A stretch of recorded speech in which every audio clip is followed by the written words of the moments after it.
ಒಂದು breaking update ಬರ್ತಾ ಇದೆ. ದರ್ಶನ್ ಭೇಟಿಗೆ ನಿರ್ದೇಶಕ ಪ್ರೇಮ್ ಮತ್ತು ರಕ್ಷಿತಾ ಪ್ರೇಮ್ ಭೇಟಿ ಕೊಟ್ಟಿದ್ದಾರೆ. ಪರಪ್ಪನ ಅಗ್ರಹಾರಕ್ಕೆ ನಿರ್ದೇಶಕ ಪ್ರೇಮ್ ಮತ್ತು ಅವರ ಪತ್ನಿ ರಕ್ಷಿತಾ ಪ್ರೇಮ್ ಪರಪ್ಪನ ಅಗ್ರಹಾರಕ್ಕೆ ಭೇಟಿ ಕೊಡುತ್ತಿರುವಂಥ ಎಕ್ಸ್ಕ್ಲೂಸಿವ್ ಲೈವ್ ದೃಶ್ಯಾವಳಿಗಳನ್ನು ಕೂಡ ನೀವು ಗಮನಿಸ್ತಾ ಇದ್ದೀರಿ. ಇವತ್ತು ಸಂಜೆ ದರ್ಶನ್ ನೋಡೋದಕ್ಕೆ ಬರ್ತೀವಿ ಅಂತ ಅವರು ಹೇಳಿದರು. ಜೊತೆಯಲ್ಲಿ ಅಂದರೆ ದರ್ಶನ್ ಅವರ ಕುಟುಂಬಸ್ಥರಿಗೆ ಬಿಟ್ಟರೆ ಬೇರೆಯವರಿಗೆ ಅವಕಾಶ ಕೊಡೋದಿಲ್ಲ ಅಂತೇಳಿ ಕಮಿಷನರ್ ಆದೇಶವನ್ನು ಹೊರಡಿಸಿದ್ರು. ಅದರ ಬೆನ್ನಲ್ಲೇ ನಿರ್ದೇಶಕ ಜೊತೆಗೆ ನಟ ಹಾಗೂ ನಟಿ ರಕ್ಷಿತಾ ಇವರು ಈಗ ಪರಪ್ಪನ ಅಗ್ರಹಾರದ ಕಡೆಗೆ ಬಂದಿದ್ದಾರೆ. ಅದರ ನೇರ ದೃಶ್ಯಾವಳಿಗಳನ್ನು ಕೂಡ ನೀವು ಗಮನಿಸ್ತಾ ಇದ್ದೀರಿ. ಕಾರ್ನಲ್ಲಿ ಈಗ ಪರಪ್ಪನ ಅಗ್ರಹಾರದ ಕಡೆಗೆ ಆಗಮಿಸಿದ್ದಾರೆ. ಆದರೆ ಈಗ ಇವರು ದರ್ಶನ್ ನೋಡೋದಕ್ಕೆ ಇವರಿಗೆ ಅವಕಾಶ ಸಿಗುತ್ತಾ ಅನ್ನೋದೇ ಇವಾಗ ಒಂದು ರೀತಿಯಲ್ಲಿ ಅನುಮಾನ. ಜೈಲಿನ ಕಡೆಗಂತೂ ಇಬ್ಬರು ಕೂಡ ಆಗಮಿಸಿದ್ದಾರೆ. ರೇಣುಕಾ ಸ್ವಾಮಿ ಹತ್ಯೆಗೈದಿರುವ ಆರೋಪದ ಅಡಿಯಲ್ಲಿ ಪರಪ್ಪನ ಅಗ್ರಹಾರದಲ್ಲಿ 14 ದಿನ ನ್ಯಾಯಾಂಗ ಬಂಧನದಲ್ಲಿರುವಂಥ ನಟ ದರ್ಶನ್ ಅನ್ನ ನೋಡೋದಕ್ಕೆ ನಿರ್ದೇಶಕ ಕಮ್ ನಟ ಪ್ರೇಮ್ ಹಾಗೂ ರಕ್ಷಿತಾ ಆಗಮಿಸಿರುವಂಥ ನೇರ ದೃಶ್ಯಾವಳಿಗಳನ್ನು ನೀವೀಗ ಗಮನಿಸ್ತಾ ಇದ್ದೀರಿ. ದಂಪತಿಗಳಿಬ್ಬರು ಕೂಡ ಬಂದಿದ್ದಾರೆ. ದರ್ಶನ್ ಜೊತೆ ಉತ್ತಮ ಒಡನಾಟ ಇದೆ ಇವರಿಬ್ಬರಿಗೂ ಕೂಡ. ಈ ಹಿಂದೆ ಹಲವು ಸಿನಿಮಾಗಳಲ್ಲಿ ರಕ್ಷಿತಾ ದರ್ಶನ್ ಜೊತೆ ಅಭಿನಯಿಸಿದ್ರು.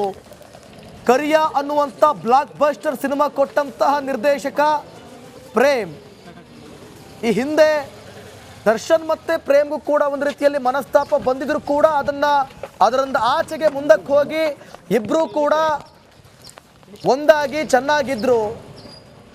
ಈಗ ನಟ ದರ್ಶನ್ ಅನ್ನ ನೋಡೋದಕ್ಕೆ ಆಗಮಿಸಿದ್ದಾರೆ.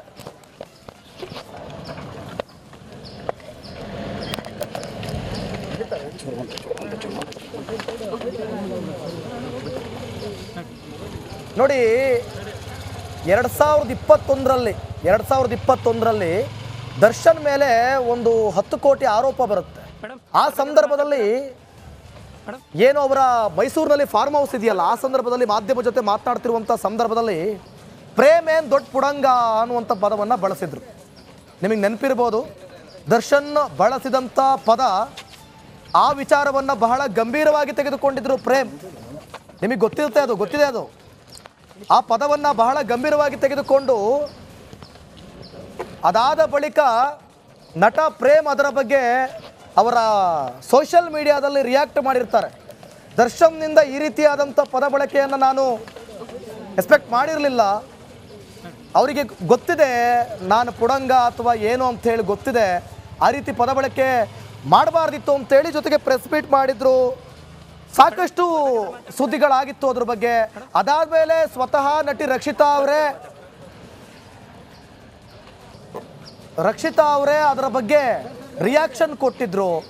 ದರ್ಶನ್ ಈ ರೀತಿ ಮಾತನಾಡ್ತಾರೆ ಅಂತ ನಂಗೆ ಗೊತ್ತಿರಲಿಲ್ಲ ಅಂತ. ಪುನಃ ಅದಾದ ಬಳಿಕ ಅವರೇ ಖುದ್ದು ಇದನ್ನು ಸಾಲ್ವ್ ಔಟ್ ಮಾಡುವಂಥ ಕೆಲಸನ ಮಾಡ್ತಾರೆ. ಅಂದರೆ ಈ ಸಮಸ್ಯೆನ ಬಗೆಹರಿಸುವಂಥ ಕೆಲಸವನ್ನು ಸ್ವತಃ ರಕ್ಷಿತಾನೇ ನಿಂತು ಮಾಡ್ತಾರೆ. ಅದು ಭಾಳ ವಿಶೇಷ. ಕಳೆದ ಬಾರಿ ಆದಂಥ ವಿಚಾರ 2021ರಲ್ಲಿ ದರ್ಶನ್ ಅವರ ಮೈಸೂರಿನಲ್ಲಿರುವಂಥ ಫಾರ್ಮ್ ಹೌಸ್ನಲ್ಲಿ ಮಾಧ್ಯಮದವ್ರನ್ನ ಕರೆಸಿ ಪ್ರೆಸ್ ಮೀಟ್ ಮಾಡುವಂಥ ಸಂದರ್ಭದಲ್ಲಿ ಈ ಒಂದು ಪದ ಬಳಕೆ ಮಾಡಿರ್ತಾರೆ.